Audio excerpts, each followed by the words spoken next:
Hello coders, welcome to part 10 of HTML series.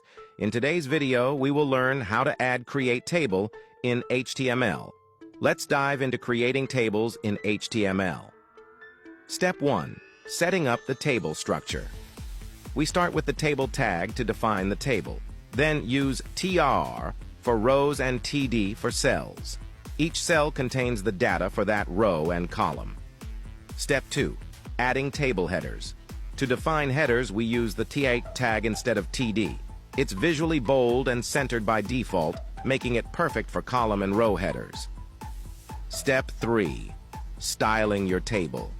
You can add styles to your table using the Style attribute. Here we're setting the width to 100% and adding background color to alternate rows for better readability. And there you have it. Creating tables in HTML is simple and versatile, allowing you to display data in an organized and visually appealing way. Thanks for watching. Don't forget to like, share, and follow for more tech content. See you next time.